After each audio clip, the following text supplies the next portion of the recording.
Саламатсыздар агай. Отырыңдар. Bir жұмыста не берді? 19 ғасырдағы тарихи оқиғалар. Аңырақай шайқасы 1730 жылы қазақтардың тұтастығын сақтап қалуға негіз болған қазақтар мен жоңғар арасындағы ең ірі әрі шешуші шайқас. Және кім толықтырғысы келеді, дана айта ғой. Шайқастың ең басында Білек батыр қарауыл жоңғар әскерінің қолына түсті. Аңырақаймен жекпе-жекке шығып, оны өлтіреді. Солай қазақтың күн көтерді. Қазақ тарихындағы ең ірі шайқас Аңырақай шайқасы біздің нұсқамызда.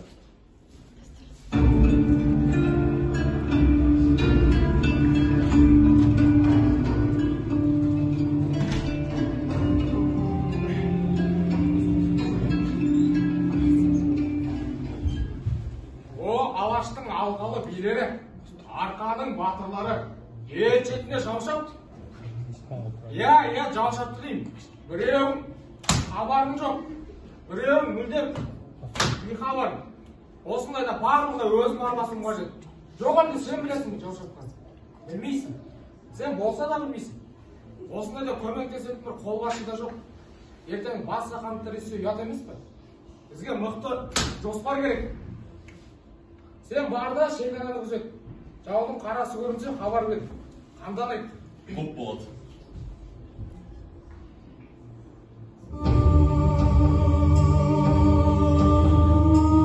Ей қазақтың ханы!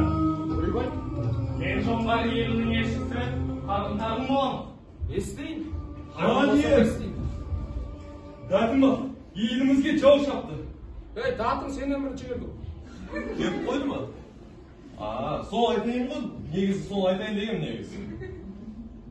Кете берейін. Келген жөніңді айт, қарымтардың. Жөнімді айтар болсам білесің. Менде 40 мың, ал сенде небәрі 6 мыңнан әскер. Сондықтан өз еркіңмен беріңдер. Берілмейміз. Берілесіңдер. Берілмесеңдер, мен сендердің жерлеріңді басып аламын. Және шеріп жүрген қолбасшылардың басын аламын. Осы қолбасшы демекші, қолбасшының қайда екен біреу біле ма? Мен білем ғой. Не істеп отырсың? Бас шақырып болады.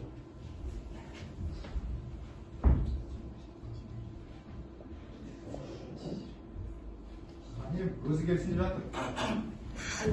Қайда деп қойма? Мен ханмын ғой, бар ел басына күн туды деп айтсын. Дұрыстап шақырып кел. Ассалаумағалейкум. Адамға ұйқы бөлмейтін болдыңдар ғой. Көке, қалайсың? Ойраттарды опаттағаннан кейін отпуск берем деп бердіңіз. Ұйықтап жатыр қой. Біле білсең, ел басына күн туды. Кім туды? Ажаң ағаш. Бұлар сүйінші сұрап келді ма? Қайдағы сүйінші? Қарамасың жоңғардың елсі келді. Мен бәкімді шынар құлағын кесіп алдым. Сен бәкімді қоя тұр. Сабалдарымызды аттағанның тамағына қанжар тақап, алашамызды басқаның алтыннан алу қазаққа тән емес. Білмесеңдер, біздің ұран соғыс. Қанға қан, жанға жан. Бұлардың саны 40 мың. Біздікі 6. Олардікі 40 мың. Біз енді 6 жақтан қоршамаймыз ба? Олар 4 жақтан шыққанда тап бер. Жоқ, жекпе-жек дейді анау. Мынау ма? Жоқ, мен емес. Бізде оны өткен әлбет. Батырым, шық бер.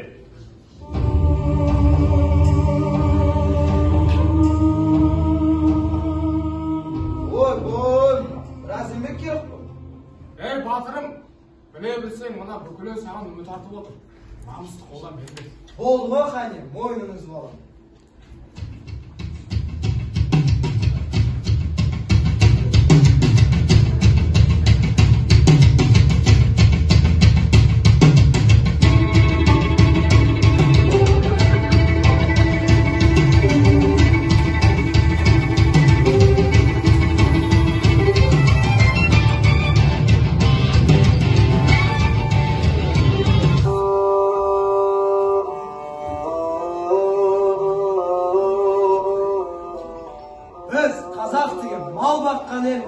Ешкімге соқтықпай жай жатқан елміз.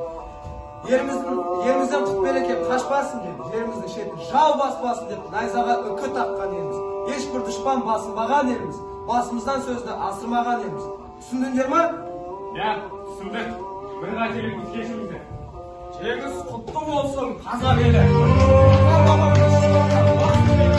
Біз рухы биік қазақтың баласымыз. туған жерін таптатуға жол бермеген Өз рухы биік қазақтың баласымыз.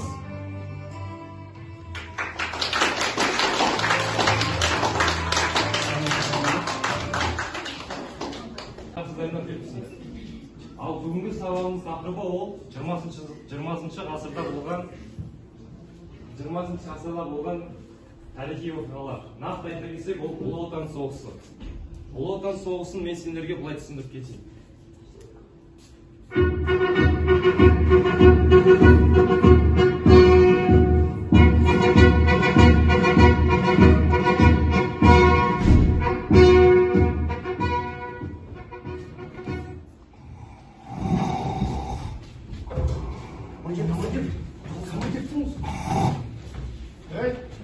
Не болды сендерге? Жолдас командир, жаудың шеті көрініп жатыр. Жаудың шеті дейді ме? Иә. Айтың өне сендерге. Толық көрінеді, бірақ айтыңдар. Сендерді де жаудың шеті дейді ғой. Тұрыңдар ол. Түгел дейін. Сенхан Қарақат. Мен. Болдан Хайридин. Мен. Әкем Ержан. Мен. Ергешбаев Елдос. Мынау. Ергешбаев Елдос. Мынау. Танымайсың ба еді? Жоқ, танимын, Ергешбаев Елдос. Солай айтасың. Барлығы түгел екен. Жолдас командир, сізді де бір түгендеп жүрмедік па? Жолдас командир, осы біздің араласып жүргенімізге біраз уақыт болды. Былайша айтқанда, өзіміздікі болып кетіпсіз. Енді бізді тегімізбен атамай, атымызбен атасаңыз қалай болады? Сен тегімізбен атау дегенді қой. Сен сияқты Хайридин миллион жүр мынау айдан. Егер сенің еңбегіңді ертең басқа біреудің атына жазып қойса, жақсы ма? Әлде сенің жасаған еңбегіңді басқа біреудің атына жазып қойса, жақсы ма? Екі рет қайталадыңыз, жолдас командир. Жаласпашы. Сондықтан Молдан Хайридин мынандай еңбек жасады деп, тайға таңба басқандай етіп жазып қалдыру керек. Сонда ғана сенің атың тарихта қалады.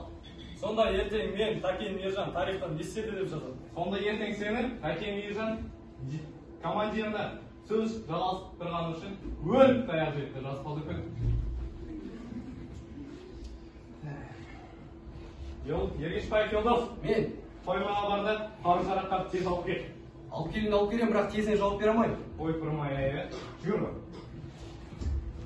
Тәкен Ержан. Мен. Рацияға байланысқа шығу үшін оңға солға бұрыл. Оғай бол. Ой, рацияға жүр. Молдан Хайридин. Бір қатам алдыға. Біз қазір мына жерде тұрмыз. Жетпей алатын сияқтымын. Ой, жетпей кірай. Таныма келді. Сен мына жерде тұрмыз. Сен мына жерге. Сонымен табалым. Жолыңа дайындал. Жолдас командир, свет болып барып қайтсам болады ма? Жоқ, Қарақат болып барып қойсын. Не қыласың оған атыңды өзгеріп? Түсінбедім. Әзір деп жатқаным ғой. Күре алмаған үшін айттым. Ой, баш. Алып келдім. Қай жердің қызы кет? Ой, қаруды айтам. Ой, сені. Командир медалист ұсталыпты ғой. Ой, қойшы сол медальді. Бұл соғыста, сол темір үшін соғыс жүр дейсің бе? Елімізді қорғау үшін соғыс жүр емес бе? Қай жерде жоғалтып алдың екен? Жолдас командир, сіз рацияға. Осынайды Мұхаммед тыңдап тұр. Сәлем, Мержанды бола ма екен? Сен шартлады. Алло, енді сендің ма мен соғыста екеніне? Звондама болды ма? Хабарласып көрдім. Хабарласып қой дедім ғой мен саған. Бас штабта генерал хабарласып тұр. Саулығыңыз тілеймін, генерал. Қару-жарақтарың түгел ма? Қару-жарақ түгел. Миналарды жайғастырдыңдар ма? Миналар жағылып кетті. Тығып қойдық. Командир не істеп жатыр? Командир қалайша? Не шаруаңыз бар? Жақсы, сау болыңыз.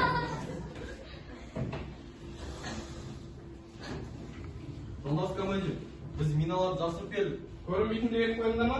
Иә, бірақ өзіміз таба алмай қалдық. Ой, сен.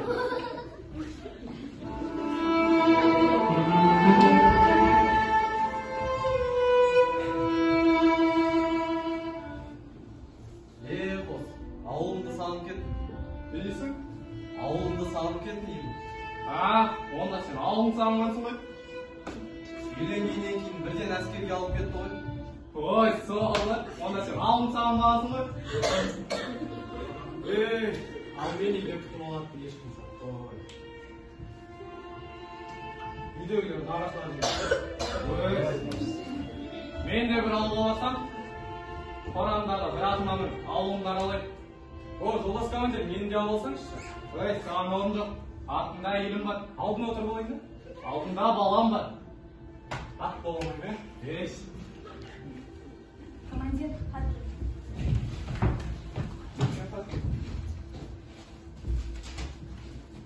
Оны сыртқа шығарып оқисыз ба? Несі дауыс шығарасыз? Дауысын Жау, орманда. Жаңа қиналып бас кетпесін? Басын деп қойды ғой мені. Жаңағына қойдық па, сәл тұрсын да. Отан үшін, жер үшін алға!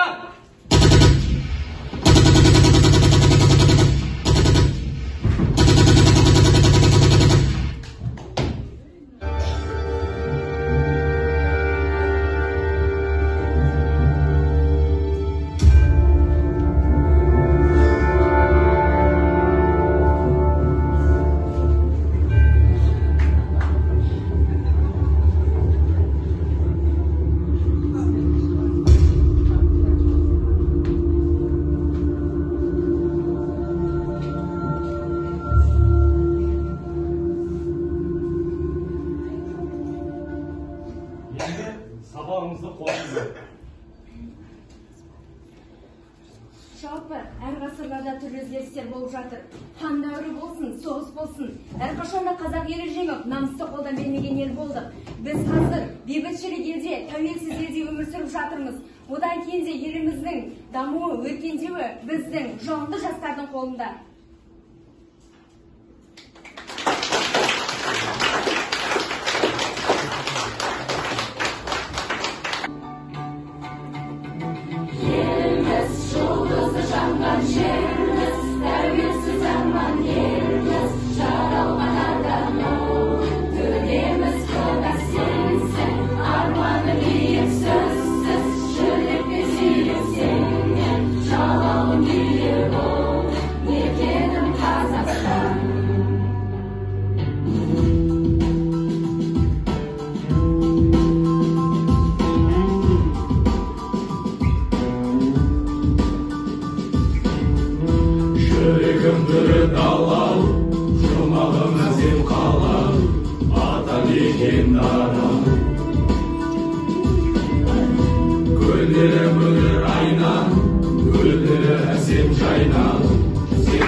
Малшынып демектенен, малшынып деген көрген